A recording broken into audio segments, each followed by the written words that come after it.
Tingnan nyo nga naman itong mukong na ito, binastos at ganito daw niya pabagsakin ang ating Pinoy. You Filipino know nothing about boxing. I will knock out you early in this fight. Ngunit hindi dito pumapayag si Kabayan na walang ganti, 5 beses nito pinabagsak ang hambog na champion. Balitang esports, nag-aatikabong mga laban. 5 beses siyang bumagsak. 5 beses pinatikim ng mabigat na kamao ng isang mabangis na Pinoy.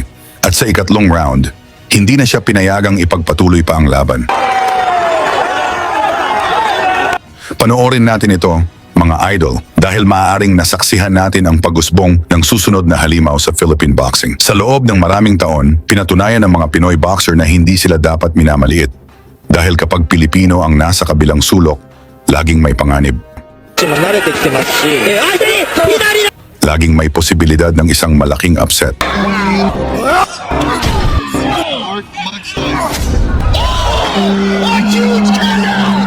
At ngayon, may panibagong pangalan na nagsisimulang katakutan.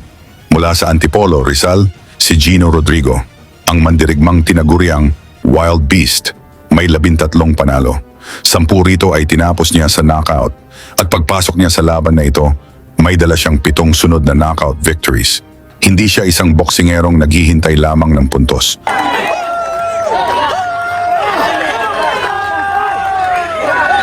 Sa tindi ng kanyang pag-atake, mapapaalala ka sa agresibong estilo ni John Rayel Casimero. And he can't find the clean shot and he falls down. Pero sa pagkakataong ito, isang Indonesian champion ang kanyang susubukang wasakin.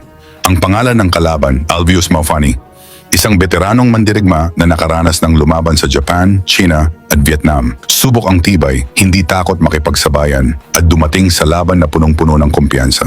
Pero sa unang round pa lamang, nagsimula nang magbago ang kanyang mukha. Pagkatapos tumunog ng kampana, agad sumugod si Rodrigo. Walang pakiramdaman, walang mahabang pag-aaral. Has mean intentions behind it.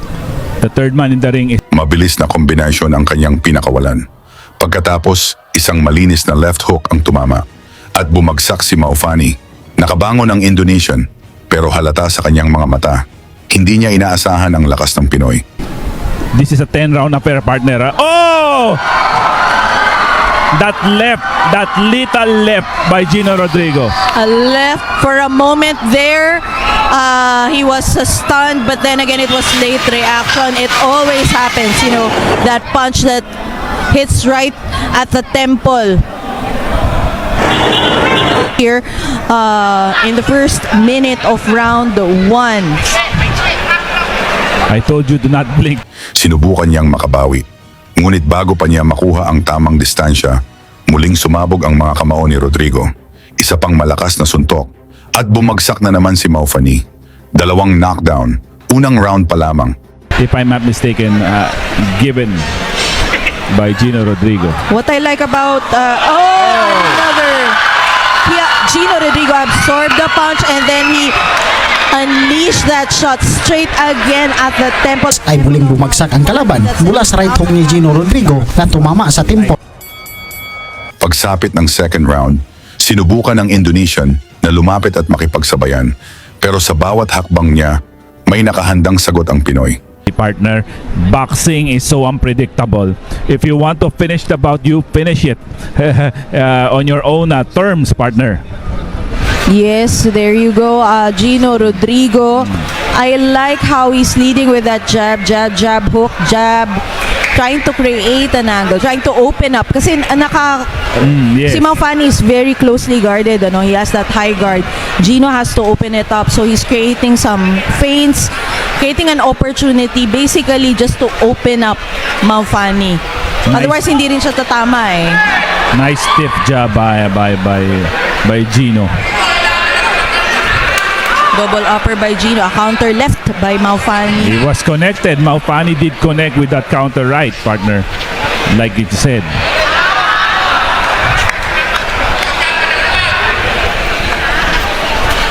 If Maufani somehow drag this fight into a ragtag type of a fight, I think it is more advantageous to Maufani, partner. Right now, Isang jab ang tumama. Sinundan ng malinis na kaliwa. Ikatlong bagsak. Muli siyang bumangon. Matibay ang kanyang puso, ayaw niyang basta sumuko. Pero hindi pa tapos ang tinaguriang wild beast. Oh, he's still a little cautious, ano. I think being down 2 times in round Yo, 1. down! Again, an overhand that landed a little bit. Siguro mas malakas. Enter with that, not double, but jab straight. The close guard with that high guard. So there you have it. Good jabbing by Rodrigo. Maufani still stalking, not double, but a jab straight and an overhand. Gino rolled that punch.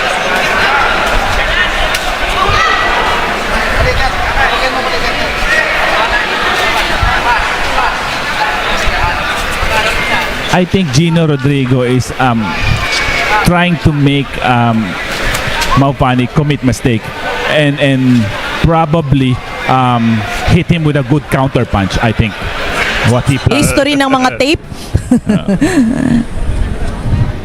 Isang mabilis na kanan ang muling kumonekta. Bumagsak na naman si Maufani. 4 na knockdown at hindi pa tapos ang laban. Snail, baka naman. Oh! Huge right. that overhanded connect. Maufani's a little bit stunned, but he puts his End of round number 2. Dumating ang third round at lalo pang naging mabangis ang Pinoy. Walang tigil ang pressure, hindi makahinga ng maayos ang Indonesian, hindi makahanap ng espasyo, hindi makabuo ng maayos na pag-atake. with his footwork, but when he comes in, he's very quick. Minsan hindi mo nakikita mag-counter siya. Ang bilis, ang lakas. He has that lethal combination of speed, hand speed, and power. Ay 6 na beses nang bumagsak itong si Maufani at dahil wala namang 3 knockdown rule ay umabot pa ang kanilang bakbakan dito sa pangatlong yugto ng laban. Hanggang sa isang matinding kombinasyon ang muling tumama. Sa ikalimang pagkakataon, bumagsak si Maufani at sa pagkakataong iyon, sapat na ang nakita ng referee. Funny, but Maufani counters. Oh, I think that's enough. At dito nga nagtapos ang kanilang laban mga bay sa panglimang knockdown ni Maufani. I think. Technical knockout sa third round. Hindi lamang ito ordinaryong panalo, isa itong babala, isang mensahe para sa buong dibisyon. May bagong mabanggis na pangalan na dapat nilang bantayan. Mga idol, base sa ipinakita niyang bilis, lakas at tapang, pwede ba siyang mag-world champion? Ilagay ang inyong sagot at lugar sa baba para malaman natin kung hanggang saan umaabot ang suporta ng mga Pilipino sa ating mga mandirigma.